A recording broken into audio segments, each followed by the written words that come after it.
Welcome to AACC Unplugged. Hello. I don't have that deep, nice not today. radio voice that I had It's still there last though. week. A little bit. Allergies are clearing up. Yeah. Yeah. Yeah. Good. So, it's a trade-off, right? I mean, rain's coming back, so stay on your antihistamines. Yes. Preaching Sunday, so I could be really bassy if the That'll allergies work. kick back in That'll with the rain. work. Yeah. All right. So, chance for Jacob's Family Pharmacy to sponsor the show. I buy all of my antihistamine allergy meds there.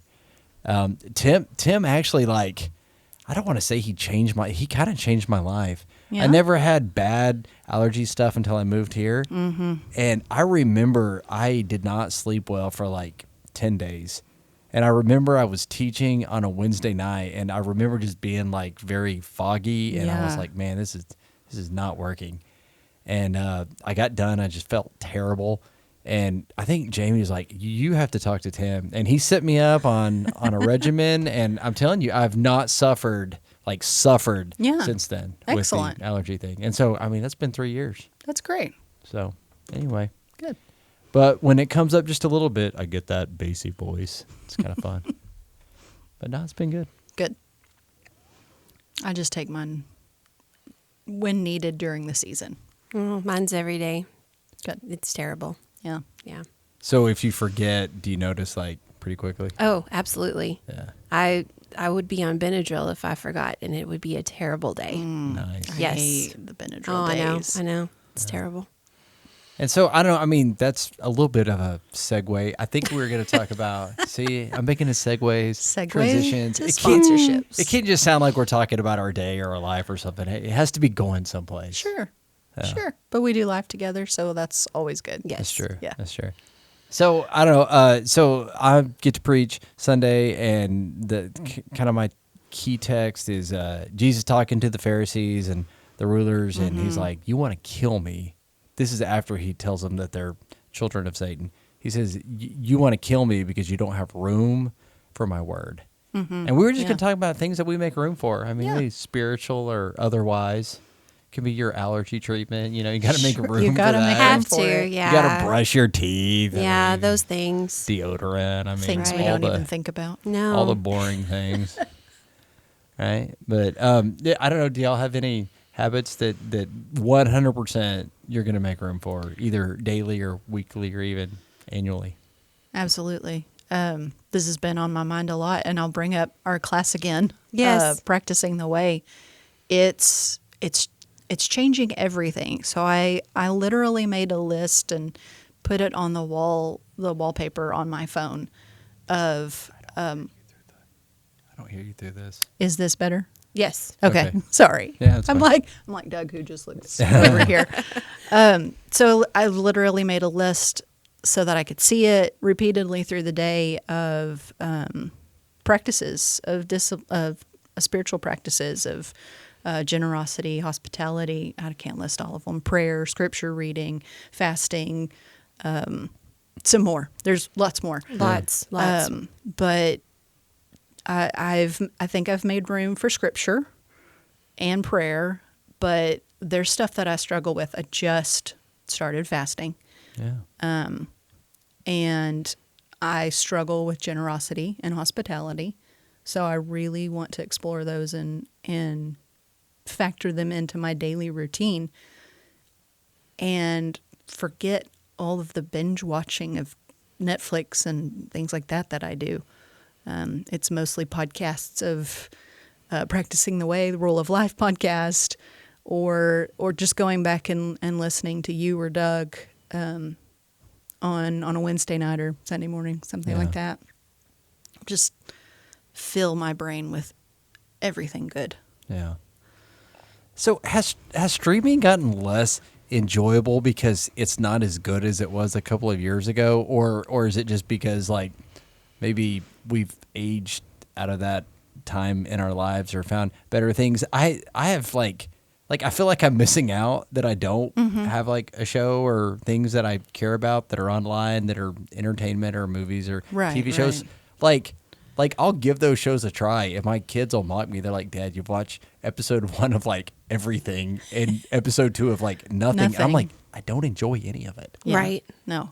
And I used to enjoy TV. I don't know, maybe not as much as like really people that are into it, but like, I mean, I was pretty normal. Like I think my habits were fairly normal, and now like I literally don't like anything. Yeah.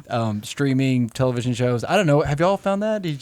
Yeah, it has Without to a be doubt. one of those spectacular, I want to go see it at the movie theater for me to want to go see it. You know, one of those. And I don't know, maybe we're just getting older and wiser. Yeah. Maybe. I think both exist. I think movies and shows are just not as good as they used to be. Hail Mary is writing. proof that like I still like movies. Yes. I can without go a back and doubt. watch The Princess Bride. It's Yes. still great. Yeah. Yes. Right? But just everything that's come out. I don't know. I have a theory that like cinema died in like 2008. Like you can go back before Yeah. then, and there's just like this great variety of movies. And anyway, I don't want to talk about movies, but I just haven't enjoyed like a year of film in forever. Yeah. And I used to be a movie buff. Absolutely. same. It seemed like every weekend you couldn't decide on what you wanted to go see. And then you'd be like, oh, I'll save it till next weekend. And like you just end up at the movies every weekend, which I love the movies. Like you said, it's so fun to actually go to the movies and The popcorn. love the popcorn. Yes.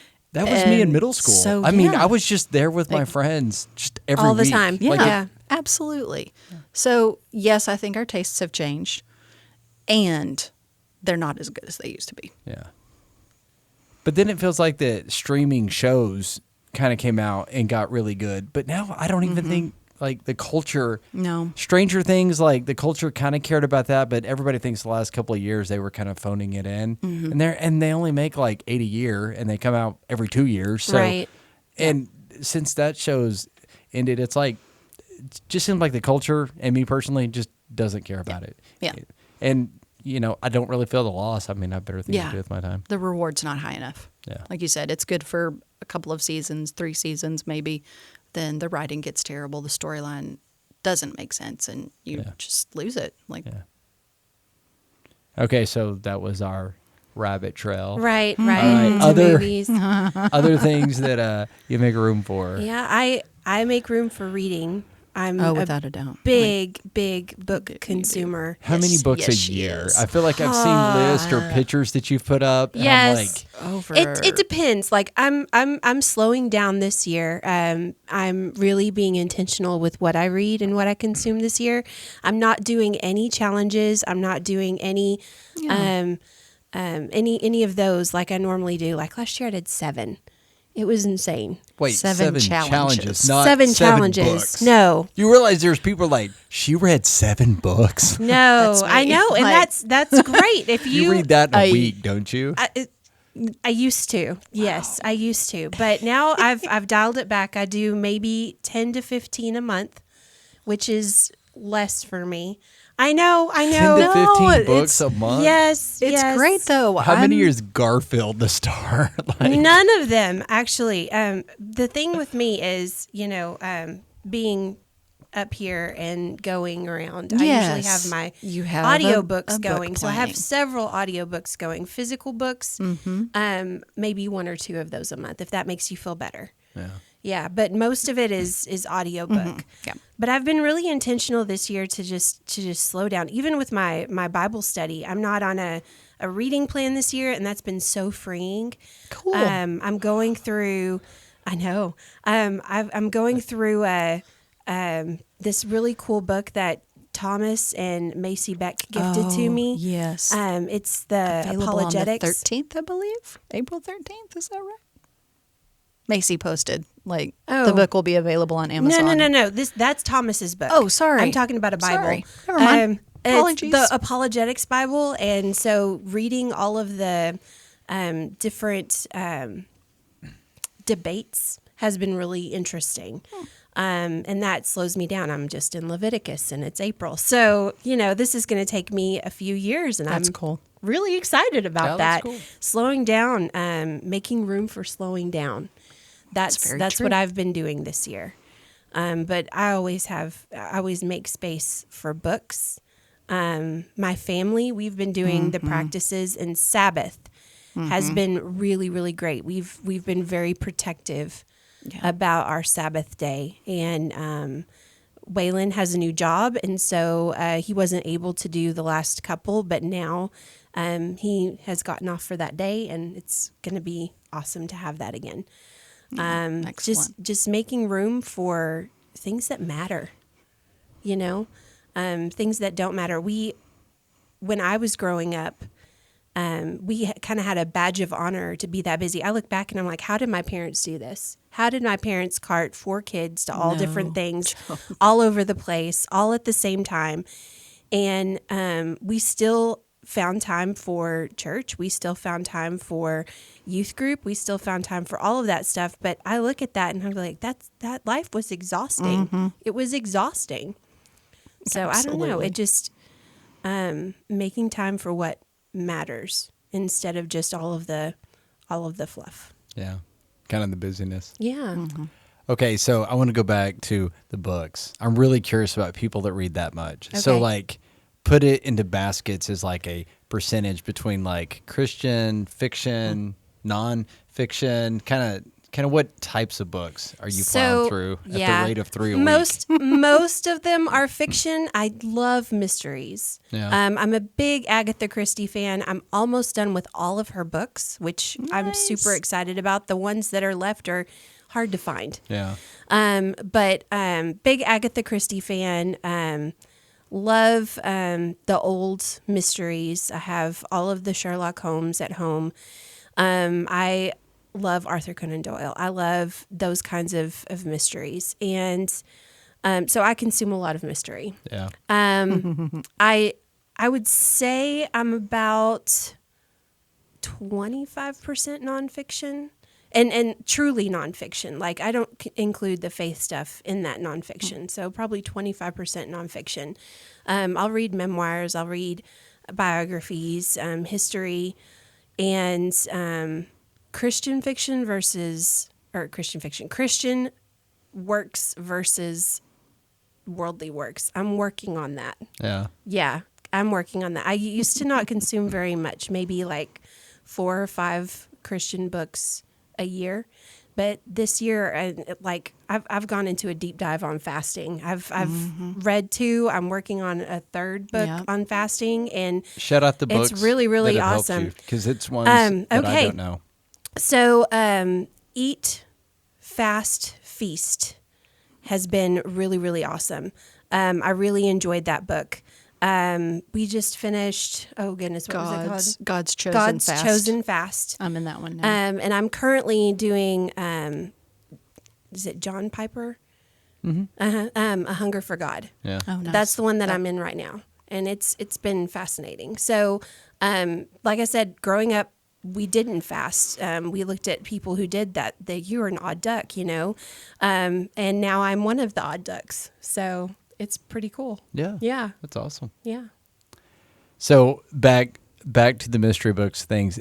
Does Agatha Christie, does she still write her own books? No, she's dead. Yeah. No. But like, okay, so there's a lot of authors that like were just like a business themselves by the time that they got done, and other people were writing their work. Well, yes. Or there was never an author. So there are authors who write using her characters. Okay. Oh. So it's like fan fiction-ish. Pretty much. But they've taken over, and I think they've gotten permission from her estate because, again, she's not in the public domain. Some of her works are, but not all of them. And I think that they got that permission to use her characters to do that, but it's only 2 authors that I know. And I read it, and I'm like, they're not as great. They're not Agatha. Sorry. So from about the time I was maybe 7 or 8, Hardy Boys I just thought were amazing. Oh, yeah. And I was probably maybe 15, 16, or 17, somewhere in there, when I found out that F.W. Dixon was not a person. Yeah. That just a publishing house just hired a bunch of hacks, and they Drew. gave them some characters. Is it Caroline Keene? Yeah. Yeah. Yeah. And so when I found out that I had been duped, I almost promised to never love again. I was like, wait a minute, there's no F.W. Dixon. And then you kind of hear a lot of cynical takes about that. And then I look back and I'm like, I loved to read as a kid, and like those stories lived inside my head. It's like, you know what, Lots, fine. Yeah. Yeah, that was a culture. Yeah. Yeah. That's funny. I didn't know any of that, but I'm fairly new to the reading To the publishing. reading action. Yeah. Like I really didn't start reading books for myself. There were a couple of series when I was growing up. Goosebumps when you're young. Oh yeah. And then Is that R.L. Stein? R.L. Stein. Is there really Is that a real person? R.L. Stein? Yes, Okay. there There is. is, okay. There Good is deal. actually an R.L. Stein. Jack Black Confirmation. got to meet him when Oh, he cool. portrayed him Okay. in that one movie. Oh yeah. Okay. Yeah, it was Cool. cool. Okay, very cool. And then it's towards the end of my college years. I would start to read. Yeah. But again, it was sporadic. It was not very long, but I've been very consistent over the past few years of reading physical books, listening to audiobooks. My husband has written a couple of books, and I love them. They are fantastic. So I read his work. So just I try. Yes, I'm trying to fill my empty space, whether it's working on something in the car, with something that's going to help me, and not just confuse my mind. Like I need clarity. Yeah. I know at one point that I was in early on the podcast craze. I grew up with radio, with AM talk radio, and so I've just always been drawn to that. And so I was burning CDs of preachers when I was in college. Nice. I've just always liked that. And I remember at one point, it was about the time of COVID, I was like, I have to give it up. I had like 9 or 10 podcasts that I wanted to listen to all of them every day. And then it's stressful. Some of them are Yes. Christian. A lot of them were like sports. Like, they weren't like morally bad. It's just, But it fun, was just fun to like listen sports. to. Yeah. And I found myself like becoming like an expert. I knew like one fact about like 1,000 things, but didn't know 2 facts about anything. Yeah. And I'm like, I feel Lance, you that don't read way. books the way that you used to. Yeah. And so I put away the podcast for like maybe a year or 2, just cold turkey, all of them. And I was like, I'm going to use this time to read. I still would listen to sermons because I don't consider that a podcast, even if you get it through your podcast feed.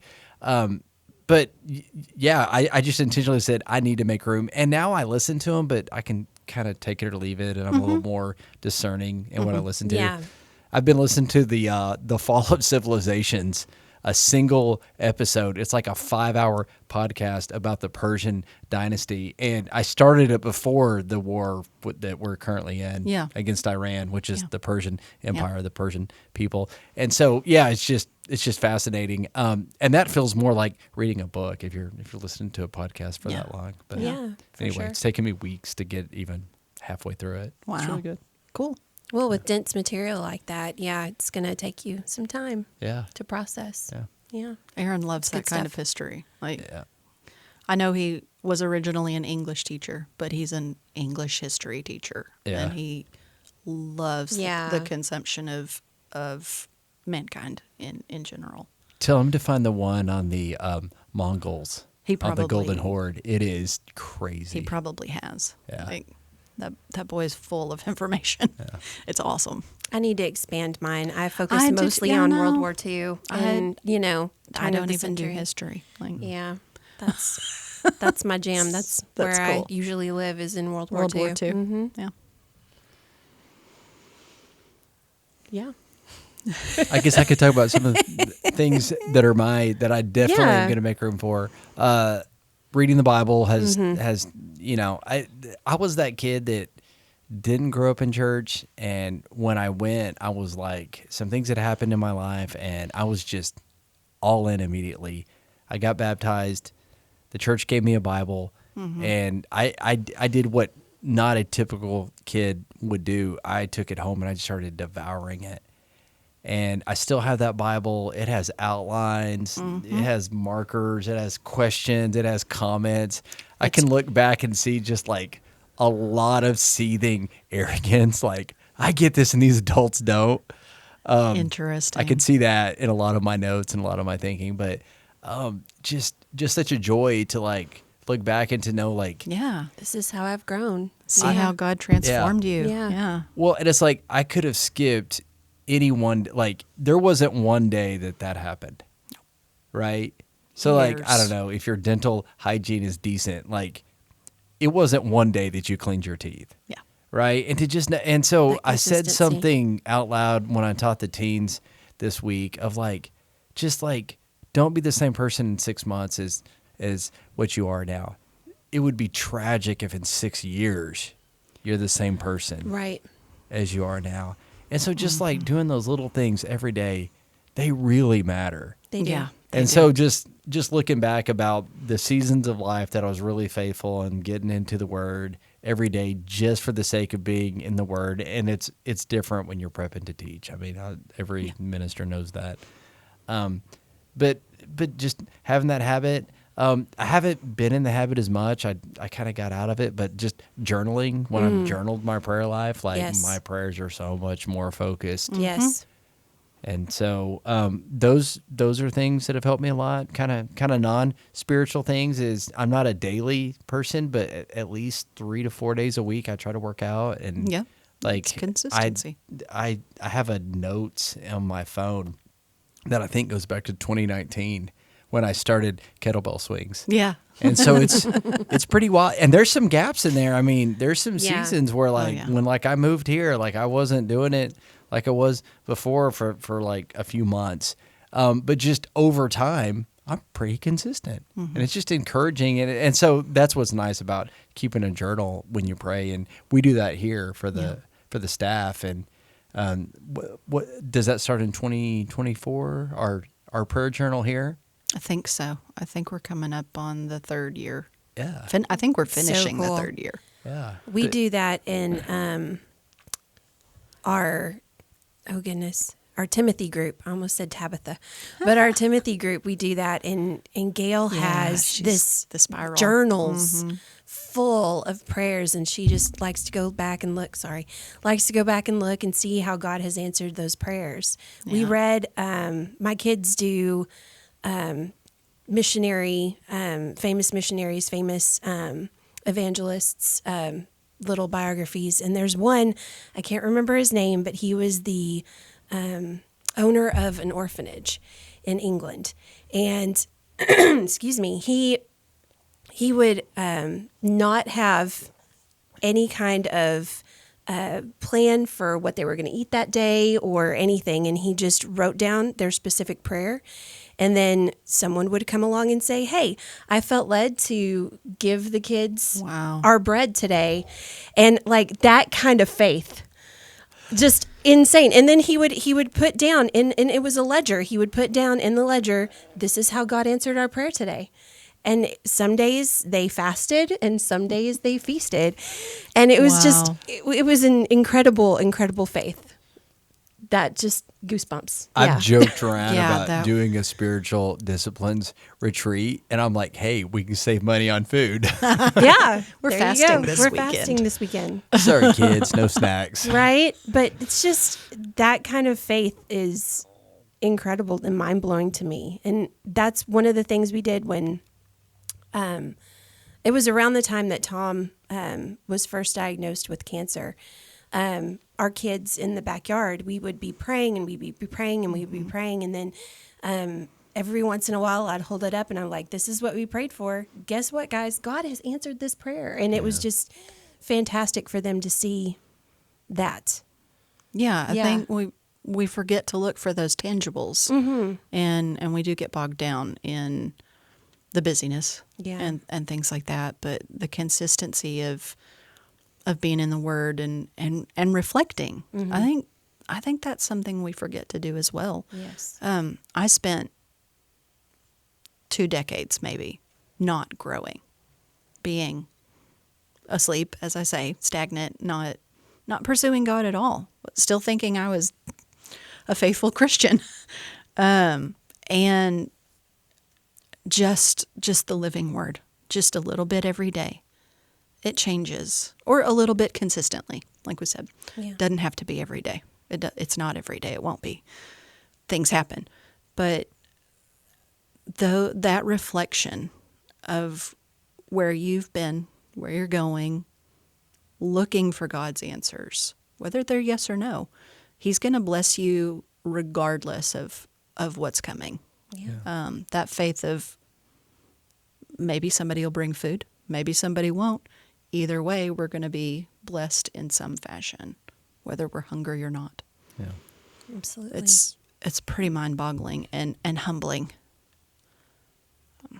Well, I love the journal that we keep, and I never do this. I mean, it might be powerful if we did, but just when I tell people we prayed for you, Yeah. like there's that like I can see their name Yeah. on the page, Right. and I'm like, no, like I know we prayed for you. It's Yes. like it's in the book, and I know that a lot of counselors will say that if there's something that's bothering you and you can't sleep at night, to get up and write about it. There's a very visceral connection of your mind and your spirit when you can get that out. Yeah, It's and real. And Jesus tells us to cast His cares upon Him, and it's like I know that you can say it out loud, and there's a lot of people that are like, yeah, I can pray silently, and I know God can hear that. However, it helps me a lot to say it out loud because they motorically are moving through it, and they can audibly hear it.